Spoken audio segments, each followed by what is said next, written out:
Welcome to the Raising Confident Girls podcast, your guide to raising strong, confident daughters. I'm Melissa Jones, the founder of Girls Positivity Club and a teacher for over 20 years. In a world where girls often feel overwhelmed, anxious, and confused, this podcast is your go-to space. As caregivers, we navigate challenges together. I founded Girls Positivity Club to provide a place where you belong and get the tools to face today's hurdles. Consider this your regular check-in with a trusted friend, offering insights and practical tips for meaningful conversations. I'm here to help you feel confident on this journey of raising a generation of empowered girls. Let's dive in and raise those confident girls together. Hey everybody, it's Melissa and welcome to Pep Talk Friday. I want to talk about one of those moments where you walk away from a decision you just made and it stays with you longer than you expected. Maybe you made her go. Maybe you let her stay home. But either way, you're sitting there thinking, was that the right call? Or even, did I just make that harder for her? And it doesn't always feel clear because part of you is thinking, I think that was the right thing. And another part of you is wondering, what if I pushed too hard? What if I should have handled that differently? What if I made it harder for her? And that back and forth can stay with you longer than the moment itself. You're replaying it while making dinner, driving somewhere later, or laying in bed wondering if you handled it the right way. Because when it comes to our kids, we're not just trying to respond. We're trying to do it in a way that helps them without hurting them. And when something doesn't feel totally clear, it's easy to start second guessing. So if you've had one of those moments recently where you've replayed it in your head or questioned whether you handled it the right way, you're not alone in that. I know I've been there so many times. But here's the shift I want to offer you. Not every moment is going to feel clear, especially when you're in it and she's reacting.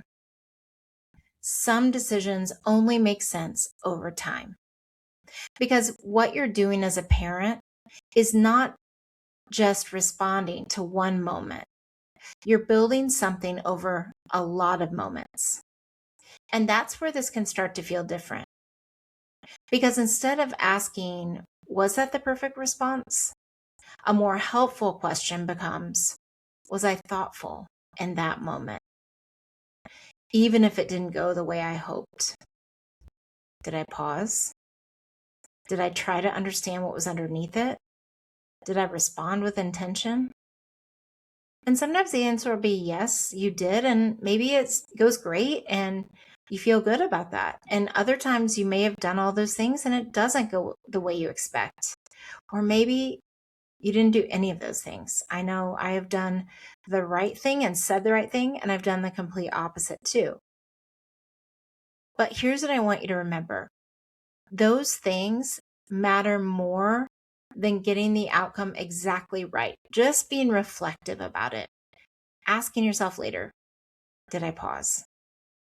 Did I try to understand? Did I respond in an intentional way?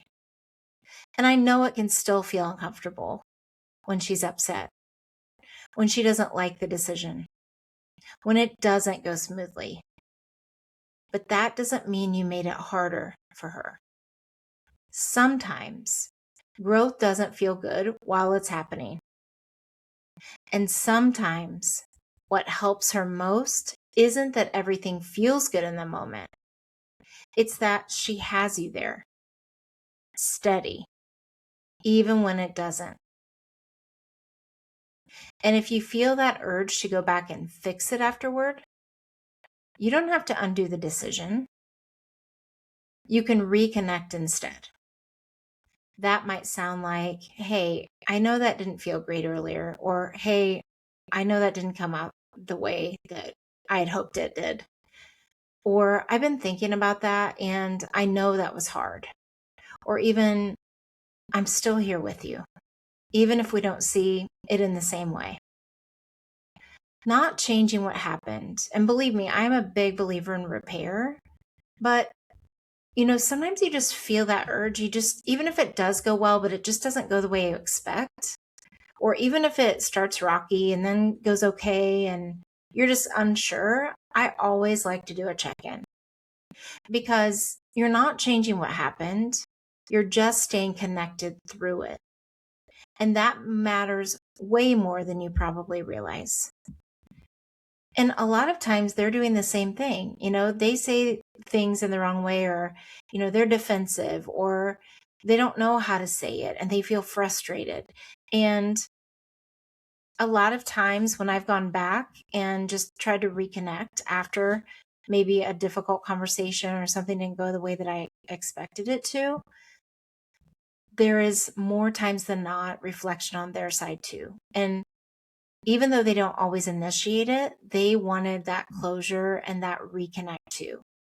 So if you're sitting with one of those moments right now, and I know if you're in the North America or the US, it's getting to be the end of the school year, and sometimes emotions can run high and they can act out of character, and it's hard to understand because there's just so much going on. And as a mom, as a parent, as a caregiver, you might have a million things you're juggling. And I've heard of a lot of moms saying that it's Maycember because it feels like December, but it's May because it's the end of the school year for a lot of schools. But if you're wondering if you got it right, you don't have to have the perfect answer. You don't have to handle things perfectly. I know I say that all the time, but I know for me as a parent, I need to hear that too, because we do feel bad when something doesn't go well. And even though we know logically that, yes, growth happens and it doesn't feel good and things aren't going to always go perfectly, we know that logically, but there is just this instinct that you have as a parent where you want to check back in. You want to have that closed loop as much as you can.